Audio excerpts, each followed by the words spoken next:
Welcome to a reading from the Mysterious Benedict Society by Trenton Lee Stewart. We will be reading the chapter Practice Makes Perfect. The door slid open. The children dashed through. They found themselves in a warm, bright room that smelled heavily of newsprint and ink. It seemed to be some kind of press office. 2 tables stacked with printed material stretched across the middle of the room, and in the far corner an oversized printer was spitting out page after page. A television stood near the printer, its screen flashing but the volume turned down, and on top of it sat a glass of juice. The room appeared to be in the process of being disassembled. 2 long tables had been folded up and leaned vertically against one wall. Several empty wooden crates were stacked against the other. This was clearly a busy place, and only temporarily empty. Mr. Curtin rolled into the room 20 seconds later carrying a tall stack of newspapers in his lap. Empty was how the room appeared to him, too. Humming a chipper tune, Mr. Curtin shot over to the printer and began sorting through the printouts. Meanwhile, the entire membership of the Mysterious Benedict Society, crammed inside an empty crate like a bunch of discarded dolls, peered out through the spaces between the crate's wooden slats. Rainey, because of the unfortunate angle of his neck and the weight of Constance upon it, was only able to see a bit of floor. Constance's view of the ceiling was a little better. Sticky, however, was in the perfect position to see the evidence of the unfortunate thing that had just happened. And by pinching Kate's ankle to get her attention, then repeatedly blinking and rolling his eyes, he tried to explain it to her. His eyes, wide as saucers, seemed to Kate more anxious and panicky than usual. This was understandable, she thought, given their predicament. Although, wasn't something missing? Something about his eyes. And was he trying to point something out to her? Kate swiveled her own eyes to see what Sticky was looking at. There, in plain sight on the floor outside the crate, were his spectacles. They must have come loose when Kate tossed him into the crate.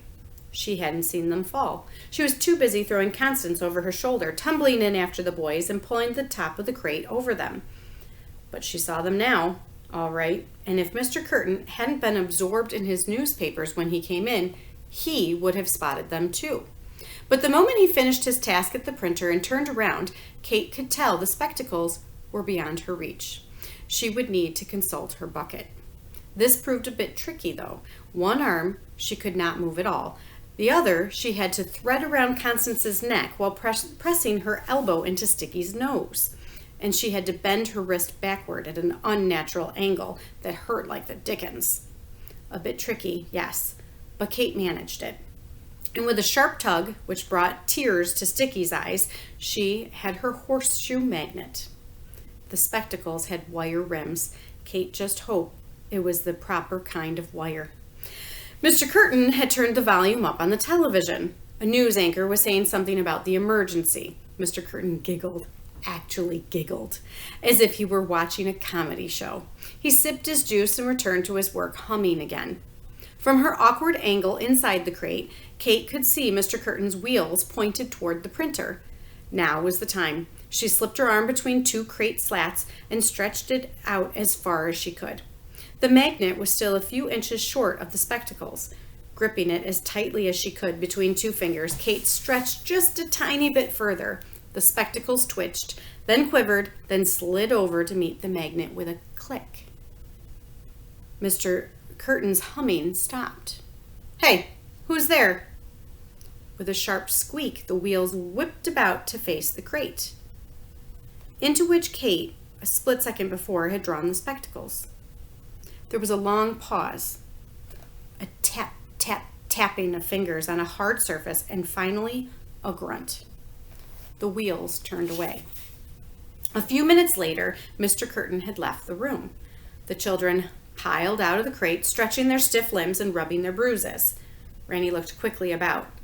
He took his juice, so maybe he's not coming back. Constance, will you stand guard? You know the code. If you hear someone coming, run in and warn us. He ushered her out the door before she could think to argue. Sticky was already going through a stack of fresh printouts. These are government press releases. What's a press release? Kate asked, looking over his shoulder. A kind of report sent to the newspapers to be printed, Sticky said. He scratched his head. Strange. These are all dated from the future. One's from next week, one's from the week after, and so on for months, even years. They're planned press releases, Rainey said, coming over to flip through the pile. Articles Mr. Curtin intends to have printed in the newspaper, and they all have something to do with him. Look at the headlines on this one from next week. Esteemed scientist and educator appointed to important post. Sticky groaned and took off his spectacles. Will you read it aloud, Rainey? I'm afraid I need to polish these. And so Rainey read aloud. Ladrop the Curtin, the recently named minister and secretary of all the Earth's regions, Master, M-A-S-T-E-R, had this to say about his new role. The governments of the world have established my position as that of an advisor and coordinator in this time of crisis. Being a private man, I accept the honor reluctantly, believing it my duty. That's preposterous, Kate said. There's no such position. Apparently, there will be. It says here that the governments have finally reorganized themselves in response to the emergency. Sticky spluttered. But the emergency is made up. It's something Mr. Curtin created. I can't believe every single... That's it, Rainey cried, staring intently at the paper. He felt a wave of relief, quickly followed by alarm, as if he'd finally succeeded in translating hieroglyphics, only to discover he'd translated a curse. What's it, Rainey? Asked Kate. The emergency is the first step, Rainey said, thumping the paper. Mr. Curtin thinks fear is the most important element in human personality, remember? It's why the whisperer has so much appeal to messengers. It soothes their fears, and Mr. Curtin uses that to motivate them. So what if he created a fear everyone would hold in common, a fear the entire public would share? The fear that everything is hopelessly out of control, Kate said. Exactly. Then his next step would be to soothe that fear with just the right message. The messengers all love the whisperer with a passion, right? Well, Mr. Curtin intends to make it so that everyone in the world will feel the way the messengers do. Everyone will love the whisperer? Sticky said. No, Rainey said. Everyone will love him. Rainey was putting it all together now. So those journal entries, the place where he seemed to be talking to himself, trust Ladrop the Curtin and all that, they were rough drafts. He's working on his new message, Sticky said, finally understanding. Kate couldn't help but laugh. You mean Ladrop the Curtin stops the hurtin' was an idea for a hidden message? That's so lame. Rainey handed another press release to Kate. Look at this one. Curtin, best man to handle baffling amnesia epidemic. An amnesia epidemic? Sticky said. Kate had moved down the table to rifle through a stack of pamphlets, shaking her head in disgust. And here's how he intends to pull it off. She handed each boy a pamphlet. Reluctantly, Sticky put his glasses back on, and in grim silence, they all read the pamphlet. It was an official advisory from something called the Public Health Administration. Just what is sudden amnesia disease? SAD. SAD is an extremely contagious disease that causes total memory loss in those who contract it. What's being done about it?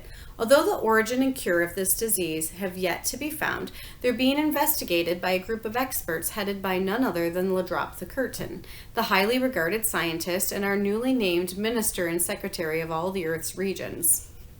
SAD cases are admitted for free care at the Amnesia Sanctuary on Nomanson Island, a state-of-the-art facility where patients live comfortably under strict quarantine while the cure for their disease is sought.